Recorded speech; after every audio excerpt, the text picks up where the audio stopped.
All right, hey, I have got it live at this point. I'm starting us up and just want to start going through some new thoughts, some things. So here we are, we're on the 8-minute Bible thoughts, is kind of what we're going to be doing. Before we start, you want to guess where I'm at right now? That's a great guess. That's right, I'm at the beach, just hanging out. We don't have a beach nearby. That's not true. I'm not really at the beach. In case you hadn't figured that out, I'm in my office with a green screen behind. I wish I was at the beach. Don't we all wish we were at the beach? All right, I'm going to move on. We're going to get going. You get back to something a little more pleasing, but let's get into my notes, some thoughts for this week. I want us to be talking about today the concept of just who my neighbor is. Okay, I want us to look at these set of verses as we find them in the Bible, and a lot of this actually has a little bit to do with what we talked about yesterday in our sermon, as well as talking about how to live out this relationship that we have. So, the idea that when Christ has saved you, we not only have us and our character that he works on, but also wants us to live this out. So, look at these verses. These come from Matthew chapter 22, verses 34 and 40. And so here's what they say. They say this: when the Pharisees had heard that he had silenced the Sadducees, they came together. And one of them, an expert in the law, asked a question to test him. Teacher, which command in the law is the greatest? And he said to them, love the Lord your God with all your heart, with all your soul, with all your mind. This is the greatest and most important command. The second is like it. Love your neighbor as yourself. All the law and the prophets depend on these two.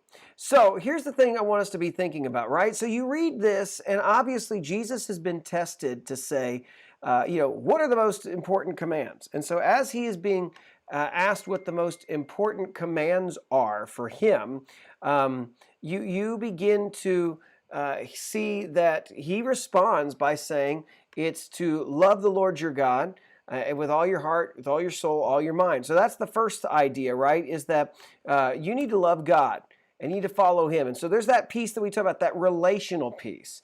And then he brings up one that we find in the scriptures as well. And these are both coming out of the Old Testament, by the way.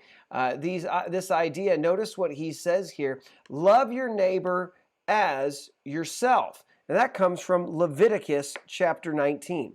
And so as he's talking through these things, he is saying to them that's the most important thing, is you love God and you love your neighbor. Now, you've probably been to certain probably churches where they kind of boil stuff down like that as well, right? They'll boil things down to love God, love others. That's kind of the whole thing. Now, here's what I want to press on, and this is something that we're really going to begin to take it towards as we move forward with these 8-minute studies, right?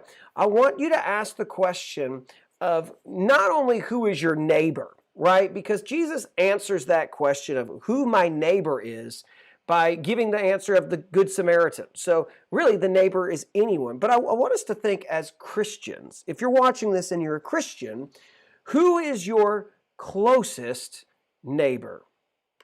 Who's your closest neighbor? Well, when you think about a question like that, right, you would probably think about, when you think about your closest neighbor, is you think about the guy who's right next door to you.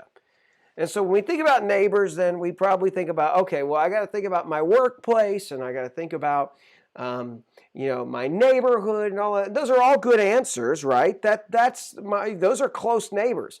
I remember actually used to live in a place that was much similar to this. Is your home and we're right kind of next to each other, and so It was one of those things where you had neighbors pretty close with each other in close quarters, right? So you could say that my neighbor, right, is that dude next door. Good. Is he my closest neighbor, though? No, he's not your closest neighbor. Who is your closest neighbor? Think about that, Christian. Who's your closest neighbor? Well, truth be told, your closest neighbor is who? It's your family. The people that you live with, those are your closest neighbors. Husbands, your wife is your closest neighbor. Your children are your closest neighbors. Now, that's not to exclude that we have a job to do with our neighbors around us, but that's to say a lot that your closest neighbor is who? Well, it's your family. Now, if you look at this picture, by the way, how many of us actually take pictures like this, right? You ever thought about this? Like, is that your family? Sorry, I got to point this way. Is that your family? Why can't I do this on the screen?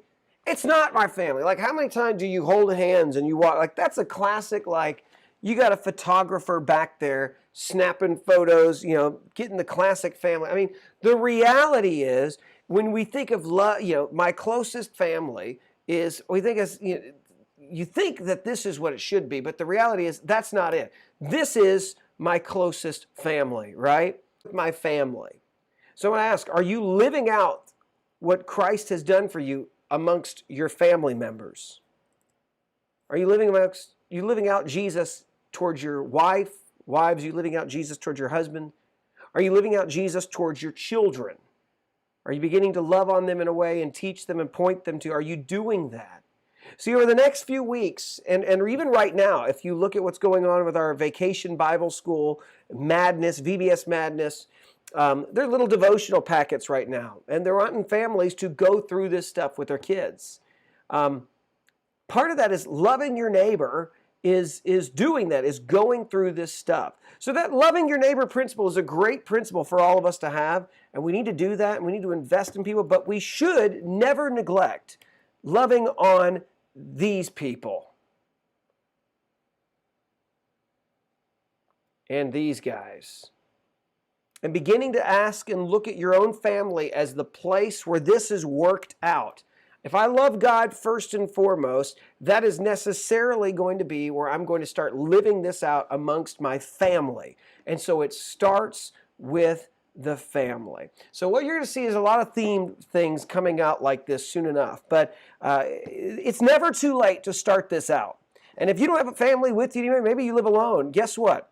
Okay, start trying to be like that to the guy next door and do that. But if you're blessed to have family living within your house, maybe even all generations, try to find a way and ask the Lord to begin to help work through you to begin to minister to your family members as you love your neighbor. All right, this is signing off for now, and we'll talk to you guys later on.